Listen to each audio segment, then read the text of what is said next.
des capacités technologiques et régulatoires. Et aujourd'hui, au moment où je me trouve devant vous, des capacités de production de vaccins sont mises en place au Sénégal, en Afrique du Sud ou encore par exemple au Rwanda. Mesdames et messieurs, chers amis, ce sommet, cette réunion doit être, nous l'espérons, l'étape pour sceller le renouvellement de notre relation stratégique. Nous ne sommes pas ici pour faire du business as usual. Nous ne sommes pas ici pour faire du comme d'habitude. Nous partageons une géographie, nous partageons les mêmes langues, des liens humains, interpersonnels, des liens économiques, des liens culturels, et nous partageons une histoire aussi, avec des succès, mais aussi avec son lot de douleurs. Une histoire qui n'a pas été vécue de la même façon de part et d'autre de la Méditerranée. Ce passé, on ne peut pas le changer, il faut le connaître avec lucidité, il faut le reconnaître, il faut en tirer les leçons pour pouvoir écrire à quatre mains les pages d'un avenir plus solide et plus robuste. C'est dans cet esprit que les dirigeants européens se trouvent devant vous aujourd'hui. Nous voyons le continent africain comme un continent dynamique, un acteur du XXIe siècle, partenaire naturel et privilégié de l'Europe. Et nous sommes ici rassemblés pour tenter de dessiner ensemble un espace commun de prospérité, de stabilité, de sécurité. Nous souhaitons ensemble élaborer les principes fondateurs de ce pacte renouvelé. Respect mutuel, intérêt partagé, d'égal à égal, et cela suppose d'être d'accord sur ces valeurs fondamentales, dignité de chaque être humain, liberté, solidarité, gouvernance, parce que renouveler ce partenariat, c'est aussi nous engager sur des principes de confiance. Et la confiance suppose la transparence, la responsabilité, l'efficacité. C'est ce que nous devons à nos populations respectives. C'est un défi quotidien où nous devons et pouvons apprendre les uns des autres. Nous voyons la nécessité d'une Afrique stable, sûre, prospère, pour les Africains, pour les Européens aussi. Il n'y a pas de monde stable ni d'Europe sûre sans une Afrique stable, sûre et prospère. Affirmer cela, c'est aussi s'inspirer de l'esprit d'Ubuntu que Desmond Tutu a tellement bien expliqué et que nous, Européens, commençons à comprendre. Nous sommes tous liés les uns et les autres par des liens invisibles qui nous font appartenir à quelque chose de plus grand que chacun de nous. Ton bien-être détermine mon bien-être détermine ton bien-être. La prospérité de l'Afrique est dans l'intérêt de l'Europe. Le financement des économies est dès lors une priorité pour nous et c'est pourquoi nous avons lancé au départ d'une réunion à Paris il y a quelques mois ce projet de réallocation partielle des droits de tirage spéciaux. Nous sommes aussi, vous le savez, en train de mettre en place avec les banques de développement des mécanismes nouveaux, différents, innovants pour financer les projets et les couvertures de risques, avec chaque fois un objectif commun et primordial qui vise à activer, démultiplier, canaliser plus efficacement l'argent privé vers des projets d'investissement efficaces, bien identifiés, bien choisis. Prospérité et stabilité adviennent aussi dans un espace qui prend en compte la réalité démographique. Et sur ce sujet, nous faisons aussi face à un défi qui est un défi commun. La moitié de la population mondiale vivra au début du siècle prochain sur le continent africain.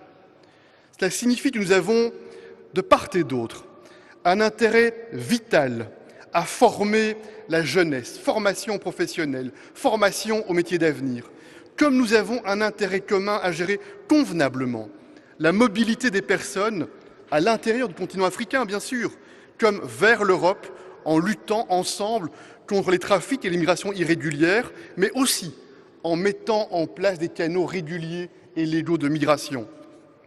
Enfin, sécurité en Afrique et en Europe sont ainsi interdépendantes. Les instabilités, les défauts de gouvernance, les coups d'État peuvent mettre en péril le développement et engendrer des risques pour tout le monde.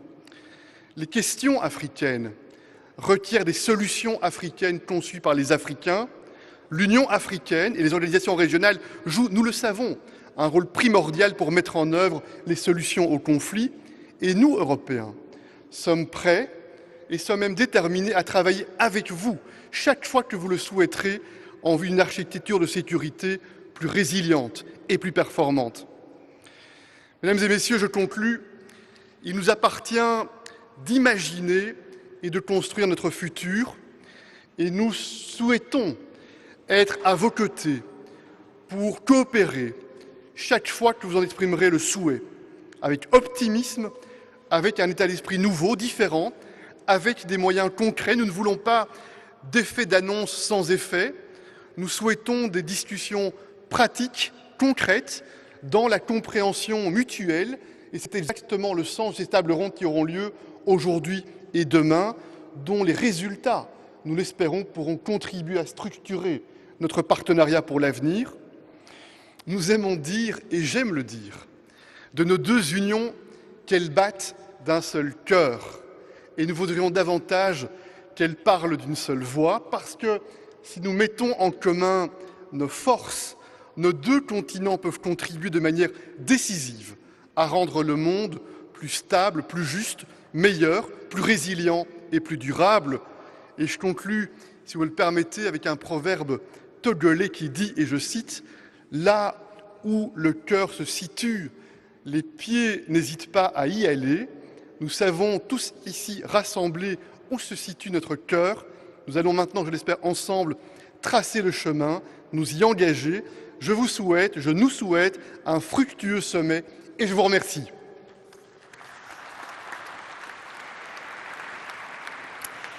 Merci, Monsieur le Président. Now, after these opening words of the President of the European Council, I would like to ask your attention now for the President of Senegal, Chairperson of the African Union. Donc, je vous demande votre attention pour le Président du Sénégal, le Président en exercice de l'Union africaine, His Excellency Macky Sall.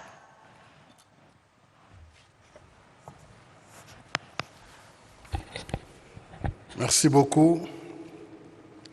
Excellence, Monsieur le Président du Conseil européen, cher ami Charles Michel, Excellence, Monsieur le Président Emmanuel Macron, Président du Conseil de l'Union européenne, Excellences, Mesdames et Messieurs les chefs d'État et de gouvernement des pays membres de l'Union européenne et de l'Union africaine, Madame la Présidente de la Commission de l'Union européenne, chère Ursula, Monsieur le Président de la Commission de l'Union africaine, cher Moussa, Mesdames et Messieurs les ministres, Mesdames, Messieurs les ambassadeurs, Mesdames et Messieurs, chers amis de la Fondation Europe-Afrique, chers amis, au nom de l'Afrique, je vous remercie, chers collègues européens, pour l'aimable invitation et l'accueil convivial dans cette belle et historique capitale européenne pour notre 6e rendez-vous après celui d'Abidjan de 2017. Nous venons à vous dans un esprit d'amitié et de fidélité à notre partenariat, conscient de tout ce qui nous lie. Entre l'Europe et l'Afrique, il y a la marque des pesanteurs de l'histoire et une proximité géographique étroite par le trait d'union méditerranéen. À peine 15 kilomètres nous séparent. Entre l'Europe et l'Afrique, il y a le brassage humain qui a fécondé des affinités socio-culturelles et linguistiques.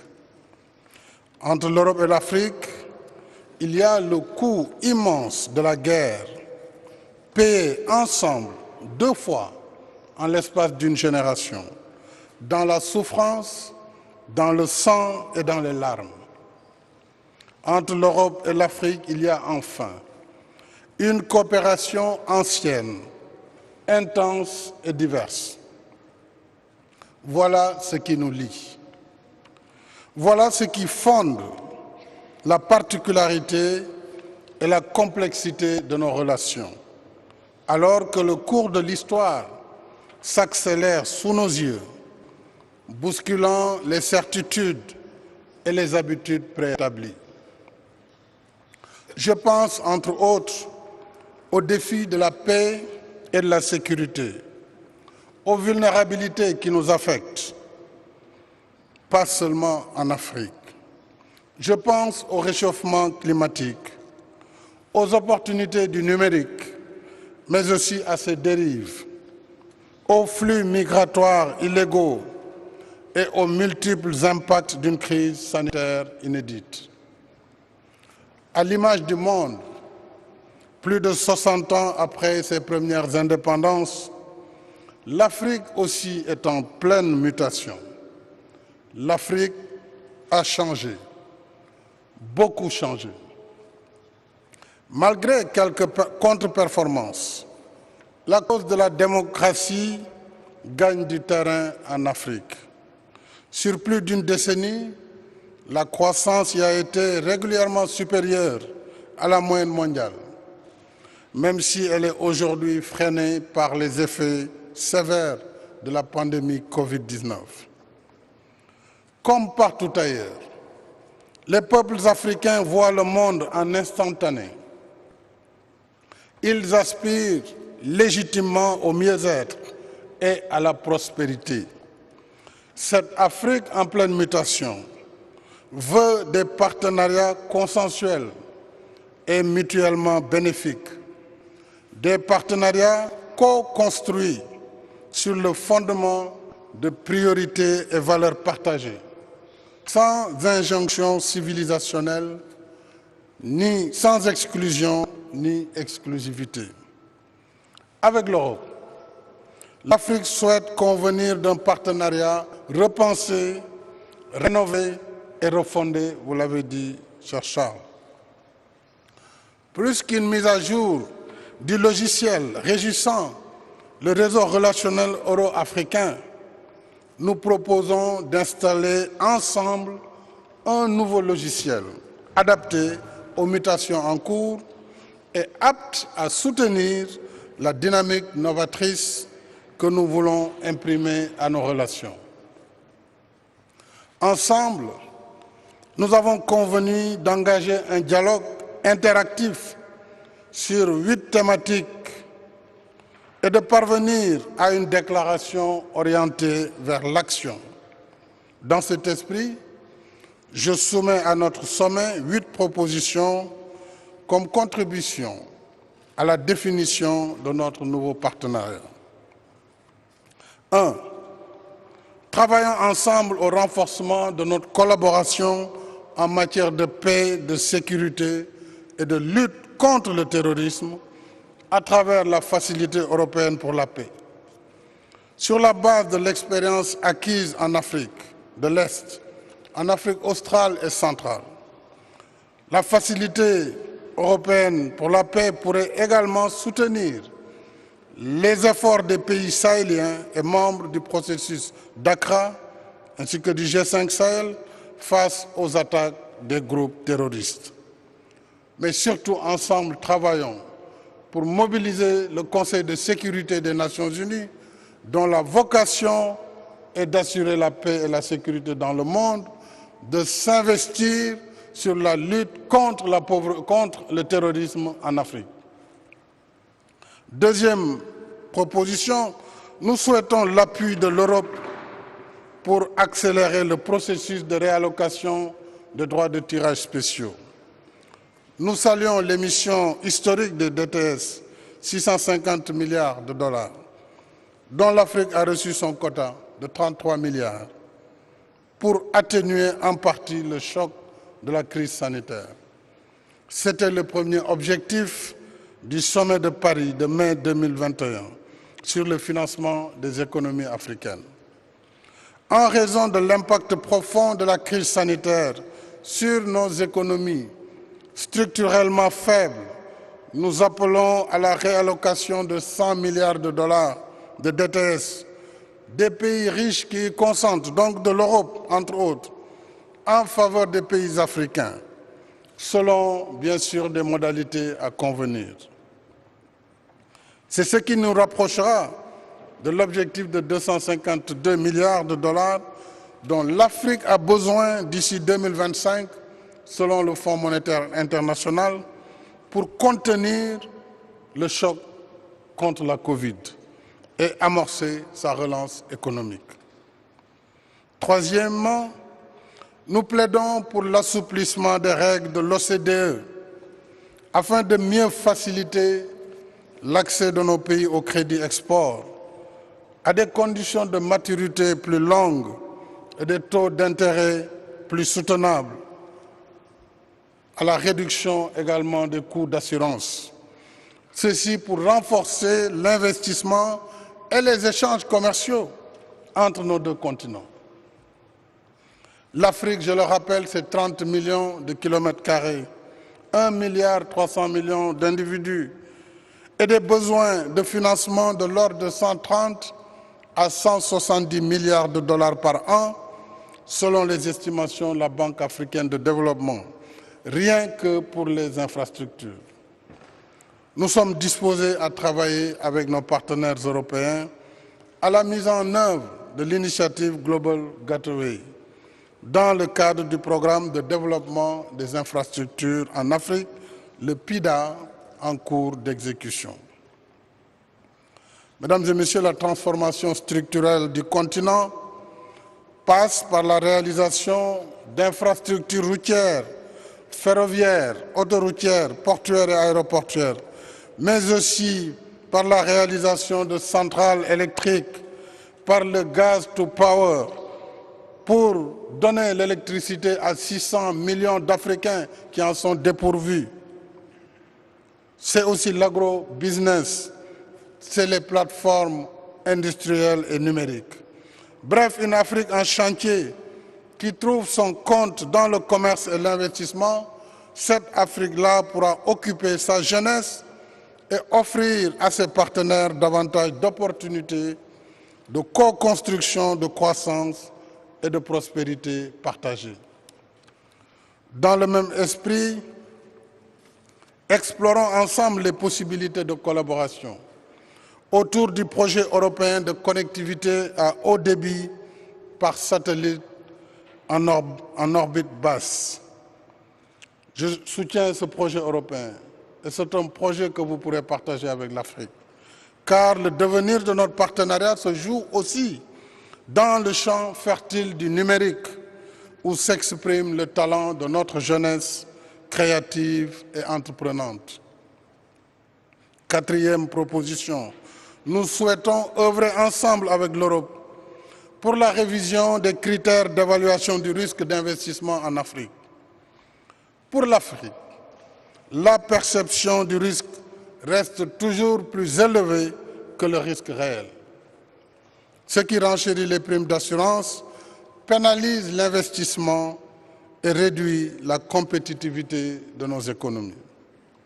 Des études récentes montrent qu'au moins 20% des critères de notation de nos pays relèvent plutôt de facteurs subjectifs, certains d'ordre culturel ou linguistique, donc sans relation avec les indicateurs de risque ou de stabilité d'une économie. Cinquième proposition, nous appelons à la simplification des formalités et procédures liées aux conditions de financement des projets, surtout en ce qui concerne le Global Gateway, dans le respect des règles de bonne gouvernance et de transparence. Trop souvent, ces formalités et procédures retardent la formulation et l'exécution des projets, ce qui fragilise l'action publique et suscite des attentes parfois déçues. 6. Agissons de concert pour un meilleur accès aux vaccins et le renforcement des capacités pharmaceutiques africaines.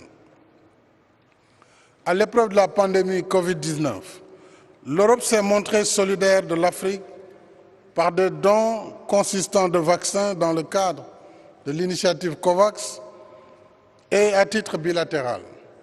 J'exprime notre gratitude et nos remerciements à nos partenaires européens. Mais l'Afrique est également engagée dans la production de vaccins anti-Covid, notamment avec un certain nombre de pays comme l'Afrique du Sud, l'Algérie, l'Égypte et le Maroc. D'autres comme le Sénégal, le Rwanda, le Ghana, entre autres, s'y préparent activement. Nous invitons l'Europe à soutenir ce nouvel élan pour le renforcement de nos capacités pharmaceutiques et biotechnologiques au-delà de la riposte anti-Covid. Conjuguons nos efforts pour la protection du climat et la justice climatique. L'Afrique soutient l'accord de Paris sur le climat. Nombre de nos pays développent à ce titre des initiatives de protection et de restauration de la biodiversité dans le cadre du projet continental de la Grande Muraille verte. Pour un continent en retard sur le processus de développement et dont plus de 600 millions d'habitants vivent encore dans l'obscurité, la priorité pour nous, Africains, très clairement, c'est l'accès universel à l'électricité et l'industrialisation du continent. Et sur ce point, nous attendons beaucoup de ce sommet. Vous l'avez dit, il ne faut pas de langue de bois, mais sur les grandes attentes de l'Afrique, nous vous attendons sur la question énergétique, sur la transition énergétique. Je vous l'ai dit, 600 millions d'Africains sans électricité. Le continent a besoin d'électricité. Le continent a besoin de valoriser ses ressources naturelles. On attend de l'Europe une solidarité sur ce point très précis. Voilà pourquoi nous sommes pour le maintien du financement de l'industrie gazière et pour les hydrocarbures, pour une transition énergétique juste et équitable, tenant compte des besoins et contraintes spécifiques du continent. 8. L'Afrique appelle au rapatriement de son patrimoine.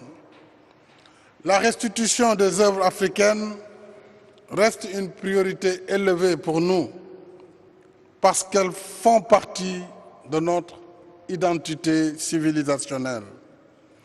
Si nous voulons bâtir une nouvelle éthique relationnelle Europe-Afrique, fondée sur le respect et la reconnaissance de la vérité historique, il nous faut conforter le travail déjà entamé dans le sens des recommandations du rapport Savoy-Sarr.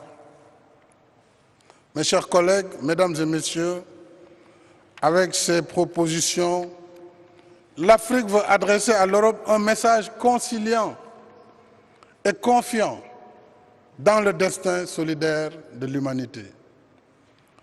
Notre compatriote africain et sénégalais, Cheikh Hamidou Kane, rappelait d'ailleurs ce destin solidaire dans L'Aventure ambiguë, son roman autobiographique à succès publié il y a 61 ans. L'auteur y relate la rencontre entre l'Afrique et l'Occident à travers le parcours mouvementé du jeune Samba Diallo, héros du roman. Ancré dans sa tradition africaine, initié à la civilisation arabo-islamique par l'école coranique et à la culture occidentale jusqu'à la formation post-universitaire, Samba Diallo deviendra finalement un personnage hybride, un enfant du monde, symbiose de 3 civilisations. Son salut, qui se confond à celui du monde, devra résider dans la fraternité humaine, par le dialogue des cultures et des civilisations, qui transparaît dans un échange métaphysique et plutôt convivial entre le père de Samba Diallo, homme de foi, et Paul Lacroix, adepte de la science. C'est l'Afrique et l'Occident qui se parlent. Chaque heure qui passe, dit l'homme de foi, apporte un complément d'ignition au creuset où fusionne le monde.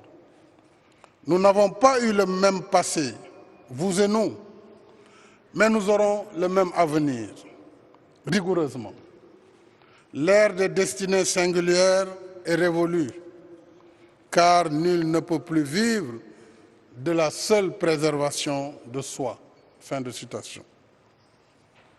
61 ans après, cette parole prémonitoire nous interpelle.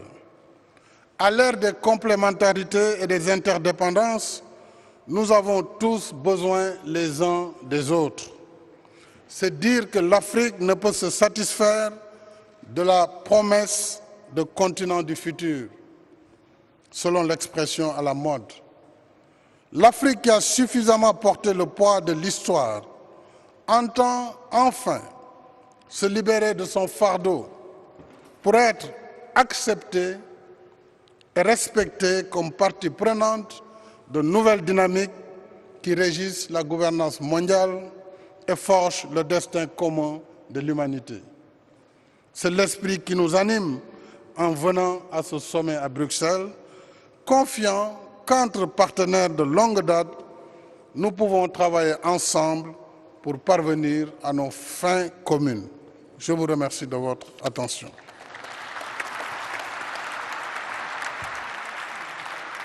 Merci, Monsieur le Président. Après le chef d'État du Sénégal, je vous prie d'accueillir maintenant le président de la République française et président en exercice du Conseil de l'Union européenne. Your Excellencies, ladies and gentlemen, the President of France, who currently holds the presidency of the Council of the European Union. I give the floor to His Excellency, Président Emmanuel Macron. Merci beaucoup. Merci beaucoup. Monsieur le Président du Conseil européen, Monsieur le Président de l'Union africaine, Madame la Présidente de la Commission européenne, Monsieur le Président de la Commission permanente de l'Union africaine, Mesdames et Messieurs les chefs d'État et de gouvernement, Madame la Présidente du Parlement européen, Mesdames et Messieurs les présidents de la BCE, de la Banque mondiale, du FMI, de l'OMS, Madame la Secrétaire générale de l'OIF, Mesdames et Messieurs les directrices et directeurs généraux de banques régionales de développement, Mesdames et Messieurs les parlementaires, Mesdames et Messieurs les ministres, Mesdames et Messieurs les ambassadrices et ambassadeurs, chers amis, tout a été dit par les deux présidents. Donc je vais essayer d'aller au plus vite, mais nous nous retrouvons 4 ans après Abidjan, terre d'hospitalité ivoirienne, et je salue Alassane Ouattara pour l'accueil qu'il nous avait alors réservé. Et je remercie Charles Michel de nous permettre ces retrouvailles entre l'Europe et l'Afrique à un moment où nous faisons face à de multiples défis, et vous l'avez l'un et l'autre rappelé. Depuis 4 ans, nous avons, je crois, ensemble beaucoup transformé les choses en mettant en place un agenda très volontariste, et de la scolarisation des jeunes filles, priorité du partenariat mondial pour l'éducation porté avec le président Macky Sall, des transformations du G5 Sahel, de la crise libyenne à la Grande Muraille Verte jusqu'au sommet des océans il y a quelques jours à Brest, nous avons su dégager un axe euro-africain pour faire prévaloir une vision commune de notre destin et ne jamais sombrer dans les égoïsmes nationaux. Nous avons multiplié les champs d'investissement, la sécurité, la paix, les opportunités économiques, l'éducation, l'art, et je souscris complètement au sujet des restitutions soulevées par le président Macky Sall à l'instant, le sport. Et puis nous avons été ensemble confrontés à cette pandémie qui a bouleversé tous nos calendriers. Et je veux d'ailleurs remercier le rôle qu'alors le président Moussa Faki et le président Ramaphosa ont joué. Je me souviens de cette session du bureau où, au fond, l'initiative ACTA a été véritablement co-construite et qu'ensuite nous avons porté en africain et en européen pour bâtir une réponse commune et convaincre nos partenaires du G20 d'avancer ensemble. Alors, au fond, l'Afrique est face à des défis que nous connaissons et que nous partageons pour une bonne partie avec, mais ils sont encore plus grands, si je puis dire, du côté du continent africain. La transition numérique technologique, celle de la connexion, la transition climatique, avec, si je puis dire, un défi encore plus grand pour le continent africain. C'est qu'il faut bâtir, comme l'a très bien rappelé le président à l'instant, il faut bâtir des infrastructures fondamentales en répondant à des contraintes que nos économies n'avaient pas en Europe quand nous avons bâti une société industrielle. Donc c'est encore plus difficile d'y procéder. Donc transition climatique qui est à la fois une transition énergétique et industrielle, la transition politique et l'évolution de plusieurs régions avec un processus qui se poursuit et le rôle que jouent aujourd'hui les organisations régionales, leurs banques de développement et d'investissement que je salue ici et l'Union africaine, et une transition démographique qui est l'exact inverse de ce que l'Europe connaît, puisque votre continent est le plus jeune au monde, avec une opportunité extraordinaire, mais un terrible défi si nous ne savons pas vous aider à offrir des formations et des opportunités à la jeunesse d'Afrique. Là où le continent européen, lui, a à vivre plutôt la transition du vieillissement de sa population, ce qui est un défi, si je puis dire, jumeau. Face à ces défis, depuis plusieurs années, vous avez en plus deux crises qui se sont percutées. Celle du terrorisme et de la déstabilisation que notre continent a aussi connue dans sa chair, mais qui se multiplient avec des groupes internationaux, Al-Qaïda et Daesh, qui ont décidé de progresser en Afrique, avec dans toute la région du Sahel, du Golfe de Guinée, de la Corne de l'Afrique, maintenant, on le sait bien aussi, de l'Afrique australe, l'avancée de groupes terroristes qui ont parfois des connexions diverses sur le plan international, mais qui progressent et qui prospèrent sur la misère et qui prospèrent sur la difficulté à offrir des opportunités. Et le deuxième grand choc que vous avez eu à subir, comme nous, c'est celui de la Covid. Mais je le disais il y a quelques jours, il est encore plus difficile à absorber pour le continent africain parce que c'est un choc sanitaire, mais c'est un choc aussi économique et social sur des économies plus fragiles ou en voie de développement et pour qui la fermeture est encore plus coûteuse et qui ont des budgets qui n'ont pas la même capacité à absorber ces temps de crise. Les institutions internationales ici présentes ont chiffré les besoins de financement entre 250 et 300 milliards d'euros entre 21 et 25, ce qui nous montre les besoins de financement en plus des trajectoires qui préexistaient. Tout ça fait que le sommet que nous tenons aujourd'hui,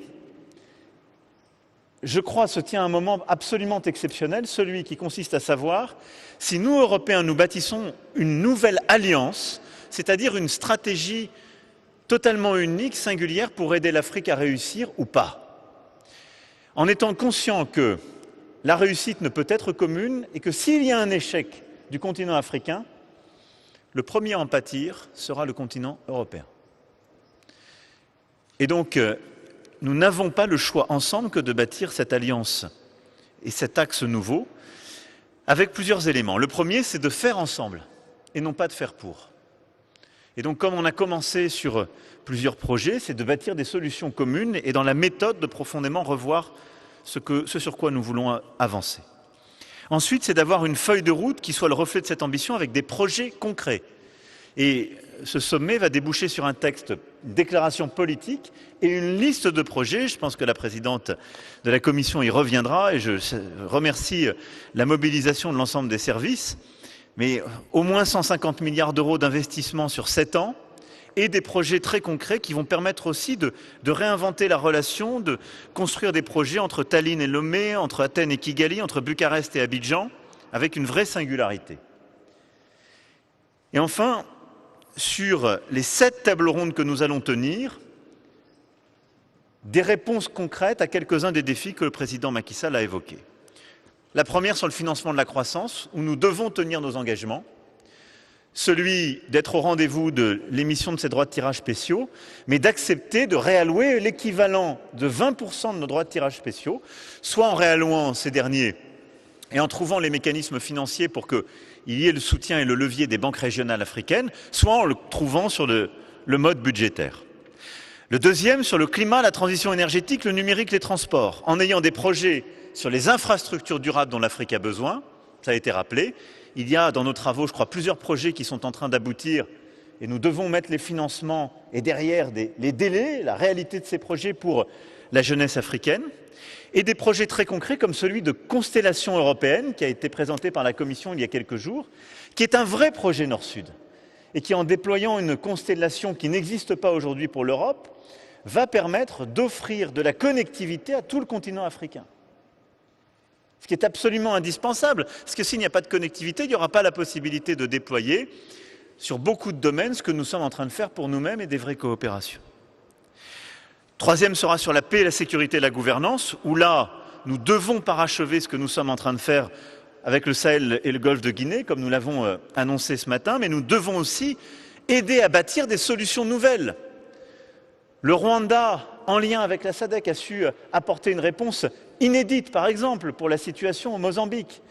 Il est important que nous soyons au rendez-vous du financement de telles opérations, de la promotion de ces opérations, et qu'on arrive à convaincre les autres nations au sein des Nations Unies d'accompagner ce mouvement.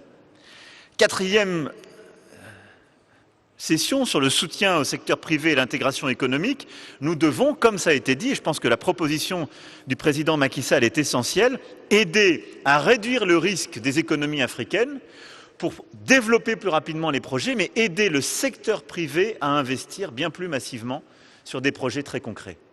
Il y a une jeunesse, il y a des potentiels de développement, il nous faut maintenant attirer les capitaux privés pour qu'ils s'y déploient et puissent fertiliser et sortir bien souvent de l'informel beaucoup de projets pour les amener dans l'économie formelle et leur plein déploiement. La cinquième session sera sur les systèmes de santé et les vaccins, ça a été dit par le président. Nous avons un défi. L'Europe est le continent qui a le plus donné de vaccins à l'Afrique, qui a le plus aidé et accompagné. L'Europe a été le continent qui est devenu maintenant le premier espace de production, tout en restant depuis le début et même au pic de la crise le plus ouvert. Nous n'avons jamais mis d'interdiction à l'export et nous avons toujours aidé. Plus de 50% des vaccins produits en Europe ont été ou donnés ou exportés. Le défi, c'est maintenant la production. L'Afrique représente 20% des besoins et produit 1% des doses. Et donc nous devons tout faire pour aider à déployer une autonomie en termes de production supplémentaire et des capacités. Sixième session sur l'éducation, la formation professionnelle, l'immigration, la mobilité. Nous aurons beaucoup de défis, je veux simplement en citer deux. Pour réussir ces défis que j'évoquais, le continent africain a besoin qu'on l'aide à développer des formations supérieures, de la formation professionnelle, de l'apprentissage, c'est-à-dire former sa jeunesse pour bâtir les projets que le continent a pour lui-même. Bien trop souvent, nous avons construit une relation où on explique aux jeunesses des pays africains que l'accès aux études supérieures se fera ailleurs. Notre devoir est de bâtir des projets très concrets permettant ces formations. Et sur les mobilités, nous devons avoir une vraie alliance de partenaires équitables qui consiste aussi à nous battre ensemble contre les réseaux de passeurs clandestins qui se jouent de cette misère et pour avoir des politiques de retour vers le pays d'origine pour celles et ceux qui ne participent ni aux procédures de protection dans le cadre de l'asile, ni à une migration économique choisie. Et enfin, sur l'agriculture et le développement durable, nous aurons à parachever des projets concrets comme celui de la Grande Muraille Verte, qui sont des projets de développement essentiels au continent africain. Tout ça dessine en creux, et nous aurons à y travailler, à parachever nos travaux, la base d'une alliance nouvelle. Et à travers ces projets et ces sessions, un début de réponse aux défis et aux chocs que j'évoquais il y a un instant. Et je considère que pour nos générations, c'est une responsabilité, un devoir et une chance absolument inédite. Nous n'avons pas d'autre choix que celui d'avoir l'énergie de mener ces projets à leur terme, d'apporter des réponses à vos interpellations, Président Macky à l'instant, vous qui êtes président du Sénégal, de l'Union africaine et qui, en plus, avez ajouté à cela le triomphe à la Coupe d'Afrique des Nations, il nous faudra avoir la même vigueur que les Lions de Teranga pour, ensemble, faire de ce sommet un succès et surtout bâtir cette alliance pour nos jeunesses. Je crois que c'est possible. En tout cas, c'est à nous de le faire durant ces 2 jours. Merci beaucoup. Merci, Monsieur le Président. It's a pleasure now to welcome the President of the European Commission. La présidente de la Commission européenne nous fait l'honneur d'être parmi nous et de présenter sa vision des futures relations entre l'Europe et l'Afrique. Her Excellency, Mrs. Ursula von der Leyen.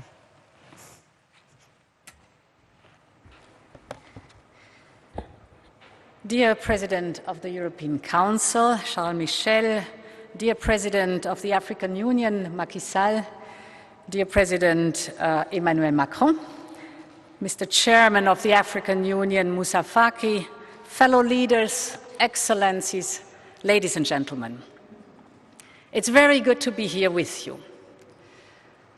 In my very first speech, when I came into office as President of the European Commission, I emphasized that Africa would be the key partner in building the world we want to live in.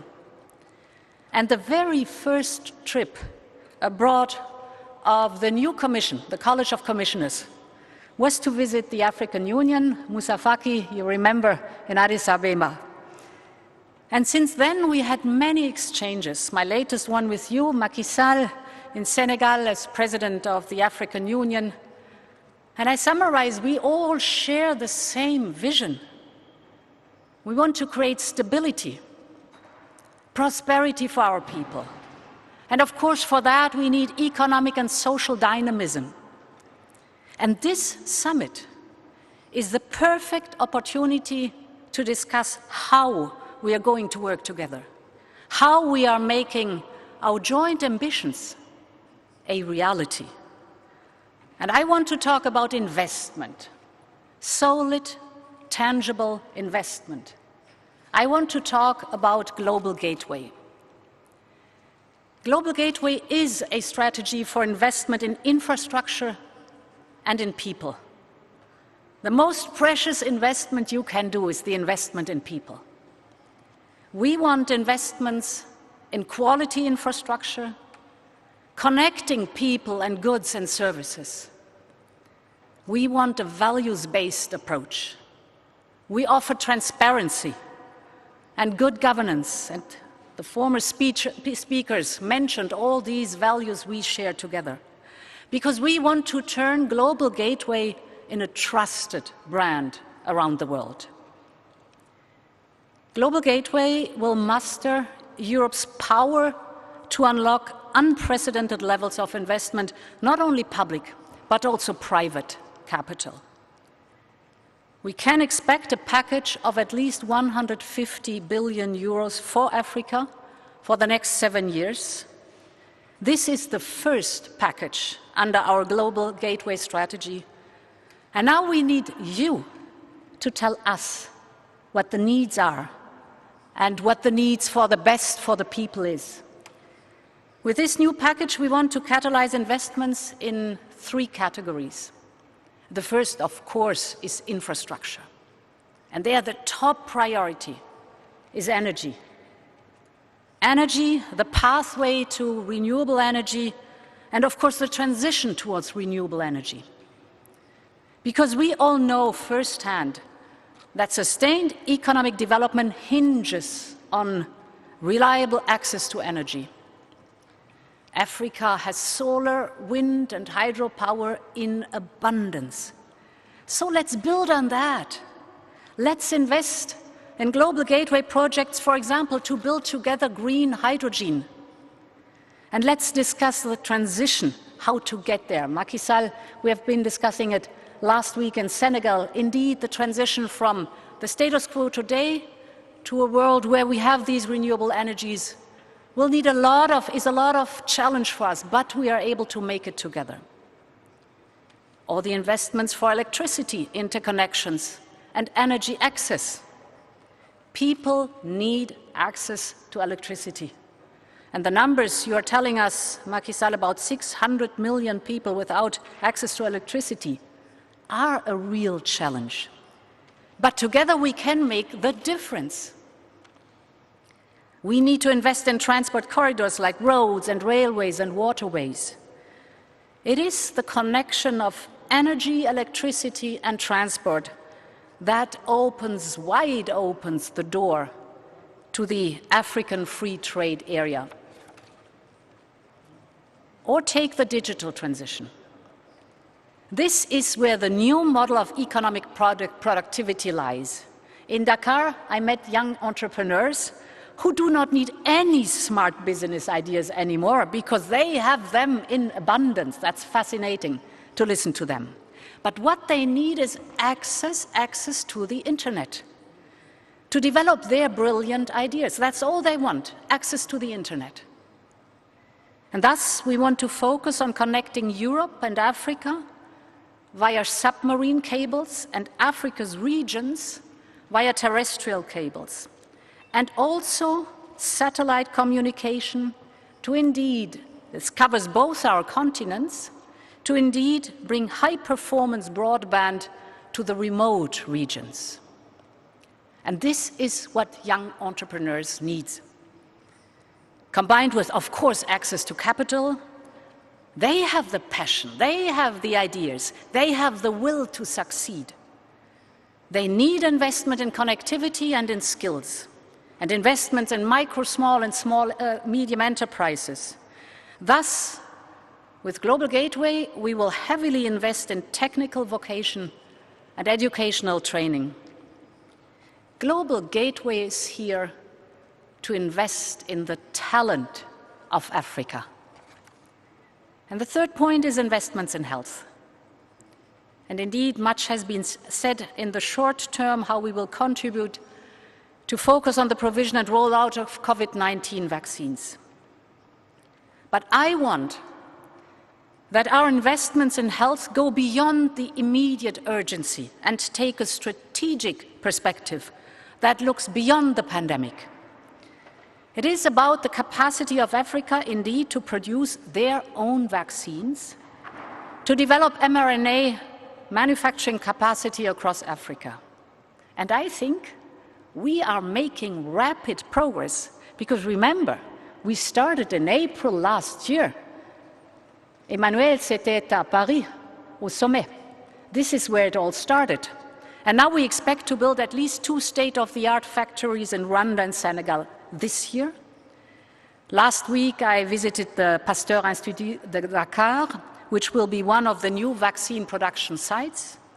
Yesterday, the pilot production facilities were presented by BioNTech in Marburg.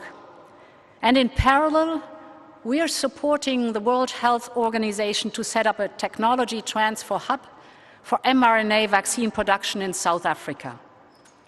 I am confident that this hub will empower African scientists and companies. And the fascinating part is that this is not only about COVID-19 vaccines, but this mRNA technology is phenomenal in engineering vaccines for other diseases that are the real killer, like, for example, malaria or tuberculosis.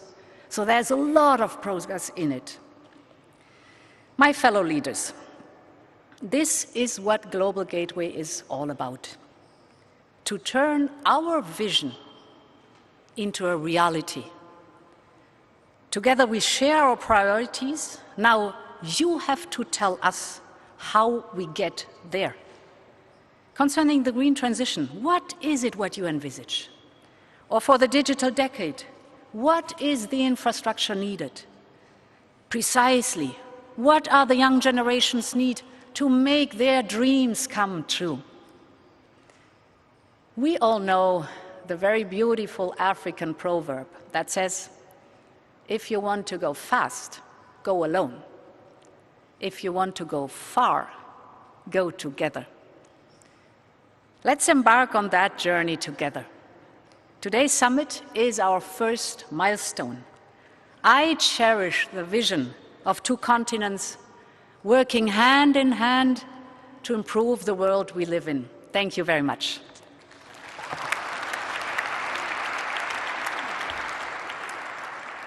Thank you, Your Excellency. Now, the last president to address you today is the chairperson of the African Union Commissions since 2017. J'invite le président de la Commission de l'Union africaine en poste depuis 2017, son Excellence Moussa Faki Mahamat.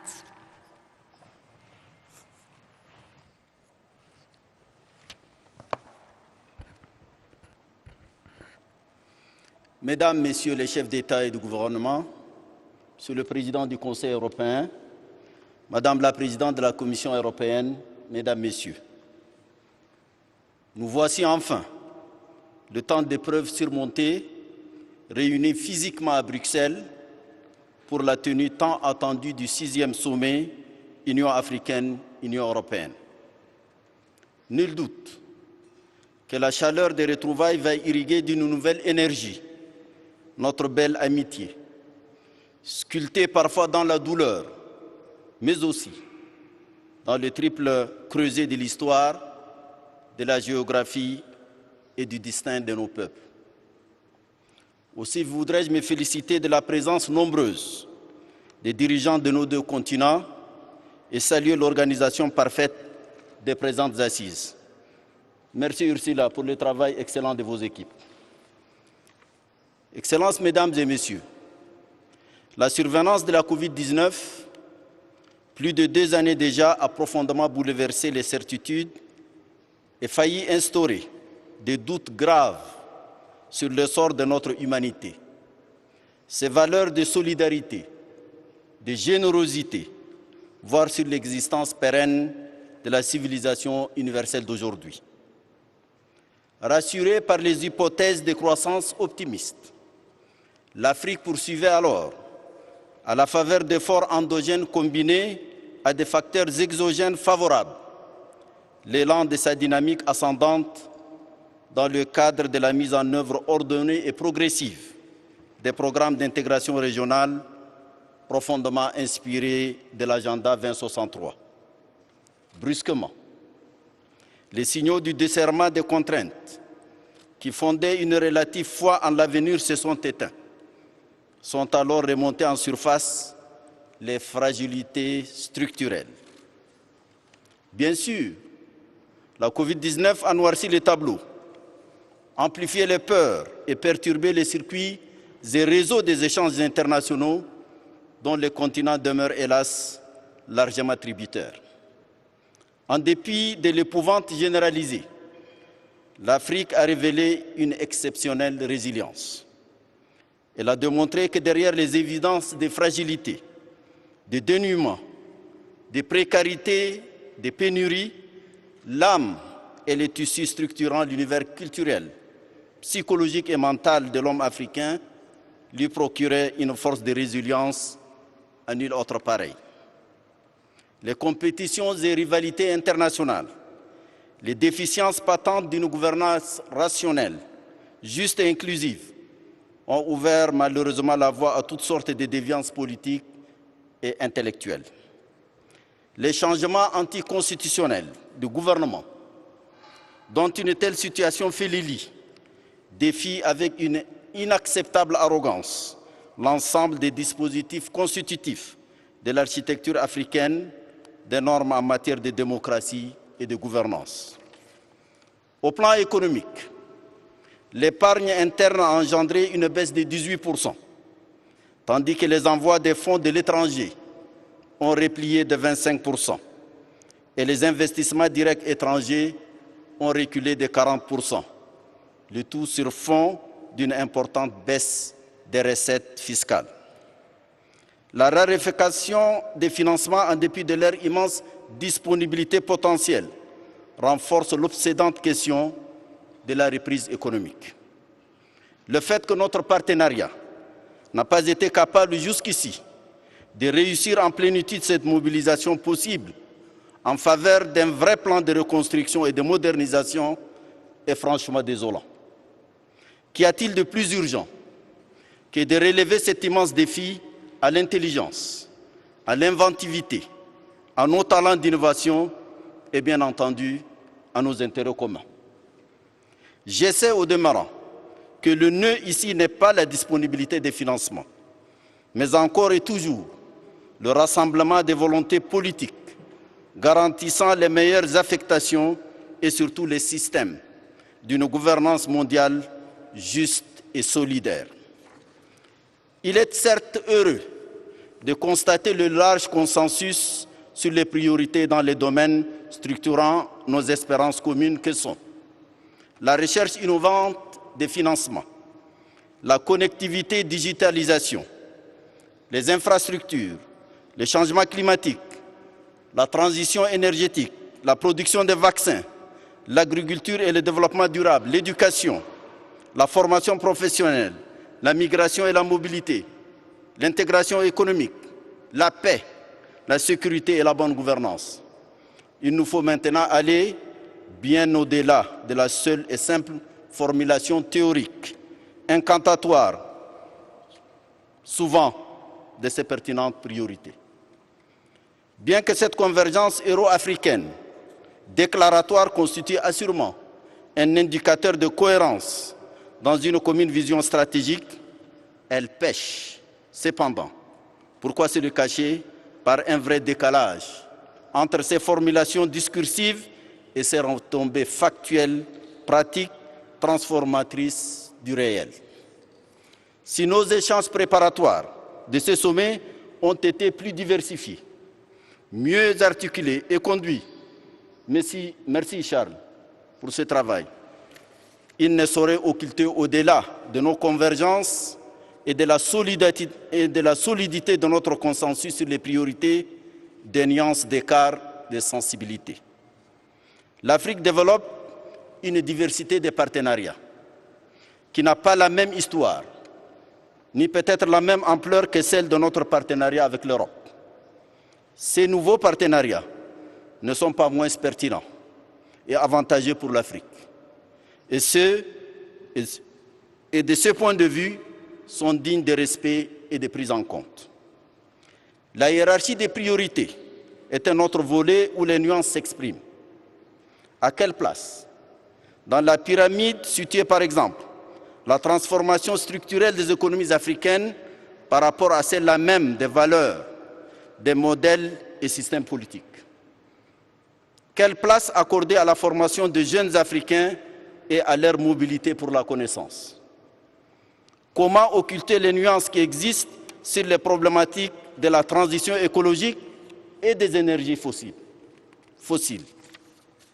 Monsieur le Président du Conseil de l'Union européenne, Monsieur le Président de l'Union européenne, de l'Union africaine, Mesdames, Messieurs, il se dégage du parcours jusqu'ici accompli par le partenariat Union africaine-Union européenne une préoccupation sur le comment de la mise en œuvre efficace et efficiente des différentes activités figurant dans les plans d'action. La lisibilité du partenariat ne pouvant être reflétée que dans des résultats tangibles. Ce souci du comment interpelle notre commune réflexion. À ce titre, l'Union africaine, pour sa part, voudrait partager son approche sur cet important aspect. Deux paramètres pourraient être conjointement pris en compte, à savoir d'une part les mécanismes de financement et d'autre part les mécanismes de suivi et d'évaluation des projets et programmes. Les mécanismes classiques ont clairement affiché leurs limites. Nos deux unions sont sollicitées pour en inventer de nouveaux, plus souples, plus efficaces, plus producteurs de résultats. Elles devront surtout coopérer plus efficacement dans la lutte contre les flux financiers illicites et rapatrier les fonds issus de tels flux vers l'Afrique.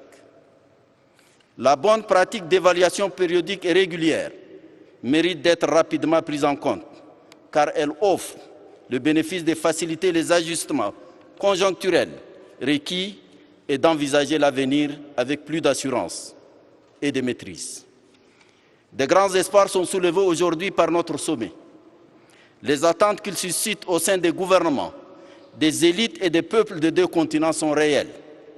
Sera-t-il, par cette décision innovante et courageuse, ce sommet d'un partenariat rénové, revitalisé, nourri d'une âme nouvelle, de pragmatisme, créateur de projets concrets, structurants et transformateurs, dont l'espérance a marqué ses travaux préparatoires?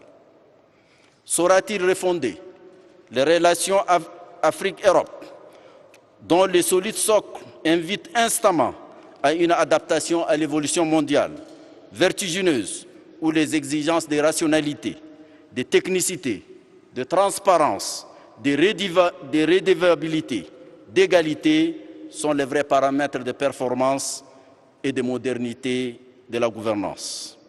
La réponse à cette